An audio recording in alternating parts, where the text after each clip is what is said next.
সবাইকে ওয়েলকাম জানাচ্ছি আমার চ্যানেলে আরও একটি রেসিপি দেখার জন্য। আজকে তৈরি করব পটেটো চিজ বল। এটি তৈরি করা যেমন সহজ আবার খেতেও অনেক টেস্টি, তাই বিকেলের নাস্তায় কিংবা বাচ্চাদের টিফিনেও দিতে পারেন এই মজার খাবারটি। তাহলে চলুন শুরু করা যাক। পটেটো চিজ বল তৈরি করতে লাগবে আলু। আমি 4টি মাঝারি সাইজের আলু আগে থেকেই সেদ্ধ করে রেখেছি। এখন একটি কাঁটা চামচ দিয়ে আলুগুলোকে চটকে নেব।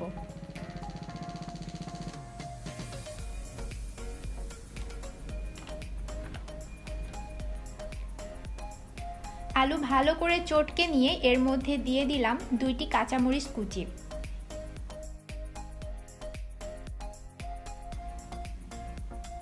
আদা বাটা দিলাম আধা চা চামচ।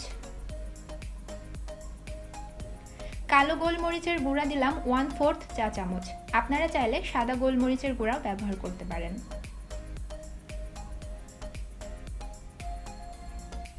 আস্ত শুকনা মরিচ ভেজে ছোট ছোট করে ভেঙে সামান্য একটু দিয়ে দিলাম।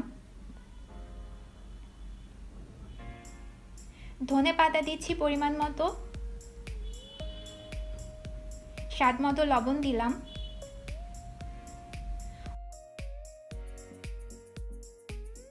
1/4 চা চামচ দারুচিনি গুঁড়া দিচ্ছি। আর সব শেষে দিচ্ছি আধা চা চামচ চাট মশলা। চাট মশলা আপনারা না চাইলে না দিতে পারেন, তাতে কোনো সমস্যা হবে না। আসলে চাট মশলার ফ্লেভারটা আমার কাছে ভালো লাগে, এই জন্যই দিচ্ছি। আপনাদের কাছে যদি থাকে তাহলে দিয়ে দেখতে পারেন।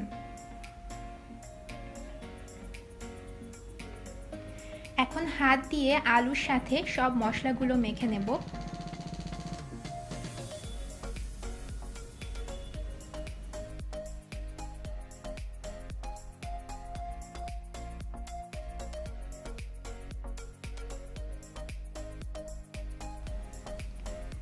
আরও লাগবে পাউরুটি।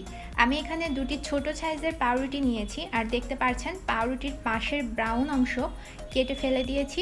এখন পাউরুটি দুটো ছোট ছোট টুকরো করে আলুর মধ্যে দিয়ে দিচ্ছি।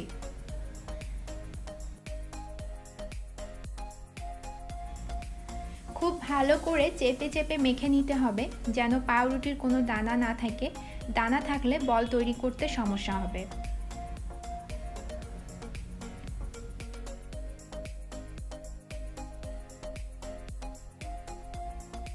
দেখুন আলুর মিশ্রণটি কতটা মসৃণ হয়েছে। এখন বোলটাকে এক পাশে রেখে দিয়ে একটা ব্যাটার তৈরি করে নিব।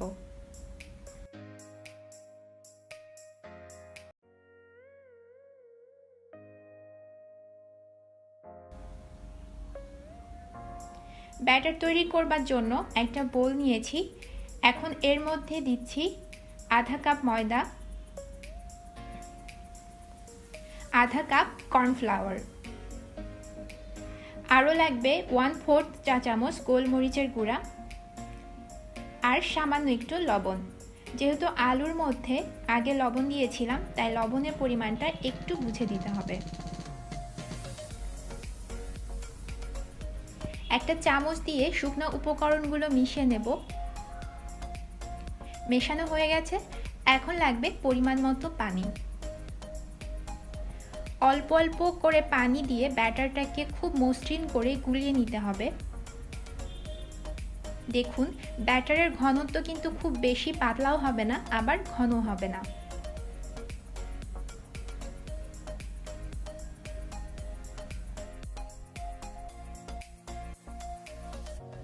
পটেটো চিজ বল তৈরি করবার জন্য আমি মোজারেলা চিজ ব্যবহার করছি। আপনারা চাইলে ঢাকাই পনিরটাও ব্যবহার করতে পারেন। এখন চিজটাকে আমি একটি গ্রেটার দিয়ে গ্রেট করে নিব।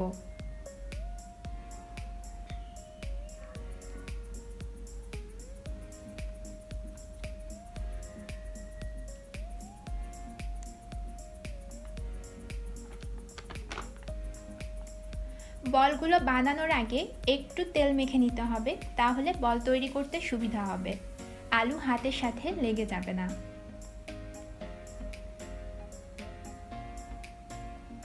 পরিমাণ মতো আলুর মিশ্রণ হাতে নিয়ে একটু গোল করে নিচ্ছি। আর মাঝখানটা আঙ্গুল দিয়ে চেপে চেপে একটু গর্ত করে দিব। এর মধ্যে আগে থেকে গ্রেট করে রাখা চিজ দিয়ে চারপাশ থেকে আঙ্গুল দিয়ে চেপে চেপে মুখটা বন্ধ করে দিতে হবে। এখন বলটাকে হাতের দুই মাঝখানে রেখে ঘুরিয়ে ঘুরিয়ে গোল করে নিলেই চলবে।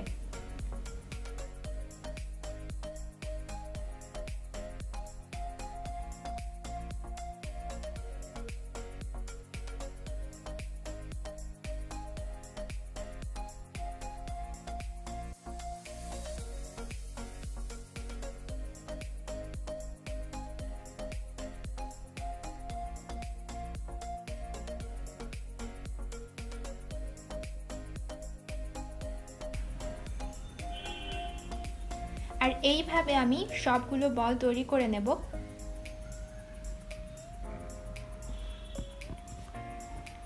এখানে দেখতে পাচ্ছেন কোটিংয়ের জন্য আমি অরেঞ্জ ব্রেড ক্রাম নিয়েছি। আপনারা চাইলে এর পরিবর্তে টোস্ট বিস্কিটের গুঁড়াও ব্যবহার করতে পারবেন।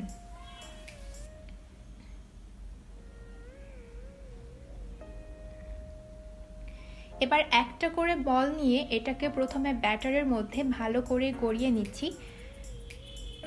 তারপরে চামচ দিয়ে তুলে ব্রেড ক্রামের মধ্যে ঘুরিয়ে ঘুরিয়ে ভালো করে কোট করে নিব।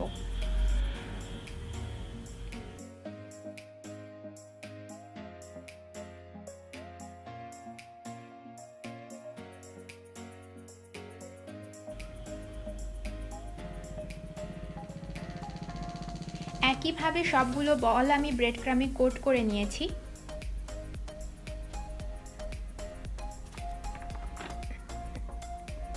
এখন এটাকে 1 ঘন্টার মতো নর্মাল ফ্রিজে রেখে দিব সেট হওয়ার জন্য। আর এই অবস্থায় আপনারা চাইলে বলগুলো কোনো এয়ারটাইট বক্সে ভরে ডিপ ফ্রিজে কিছুদিন সংরক্ষণ করতে পারেন। তবে ডিপ ফ্রিজ থেকে বের করে ভাজার সময় অবশ্যই স্বাভাবিক তাপমাত্রায় এনে তারপরে ভাজবেন। ফিরে আসলাম 1 ঘন্টা পর। এখন আমি পটেটো চিজ বলগুলো ভেজে নিব। এর জন্য আমি আগে থেকে প্যানে প্রয়োজন মতো তেল গরম হতে দিয়েছি। তেল গরম হয়ে গেছে। এখন একটা একটা করে বল তেলের মধ্যে ছেড়ে দিব।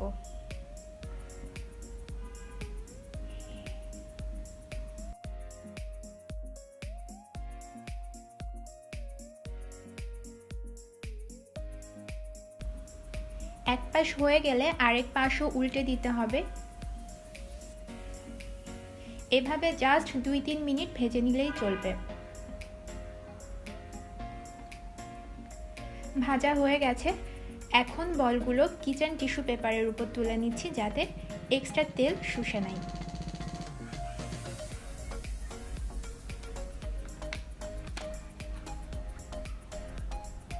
তৈরি হয়ে গেল পটেটো চিজ বল। দেখুন এটা দেখতে কতটা সুন্দর হয়েছে, খেতেও কিন্তু অনেক টেস্টি। আমি একটা ভেঙে দেখাচ্ছি, দেখুন ভেতরটা কেমন হয়েছে।